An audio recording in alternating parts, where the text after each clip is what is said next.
AP liquor స్కామ్లో ED దూకుడు పెంచింది.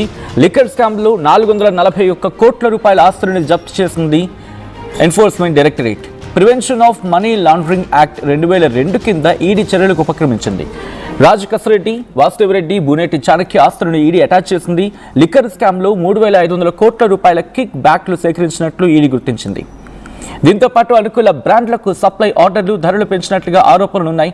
ధరల పెంపుతో ప్రతి కేసుపై 15 నుంచి 20% ముడుపులు అందినట్టుగా తెలుస్తోంది. అక్కడ మరి ముఖ్యంగా ఇన్వెస్టిగేషన్ జరుగుతున్న క్రమంలో ఇక లిక్కర్ స్కామ్ సొమ్ముతో రియల్ ఎస్టేట్ పెట్టుబడులు, ఆస్తుల కొనుగోలు గురించి కూడా ఇన్వెస్టిగేషన్లు గుర్తించినట్టుగా తెలుస్తోంది.